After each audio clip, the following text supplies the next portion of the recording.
खबर 36 में आगू बढ़बो और बात करबो बालोद जिला की। बालोद जिला में कोरोना पॉजिटिव मन की संख्या लगातार बढ़त जाती। बालोद जिला के बगदई गांव के लोगन भी पड़ोसी गांव धोबनपुरी करहीभदर बटालियन कैंप में कोरोना पॉजिटिव मरीज मिले के बाद गांव की सुरक्षा पर गांव के आगू लकड़ी के राचर लगा के ग्रामवासी मन चौकीदारी करे थे। साथ ही अवैया जवैया लोगन के नाम रजिस्टर में घलोक लिखा थे ताकि गांव के लोगन सुरक्षित रहे।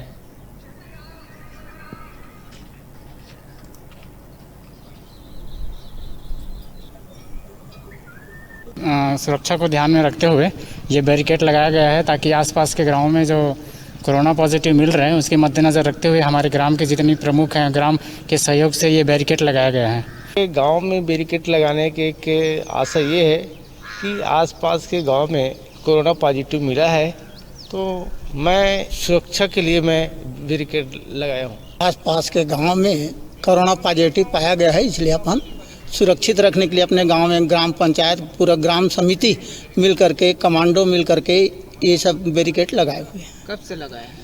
1 सप्ताह मतलब रविवार से लगाए हैं।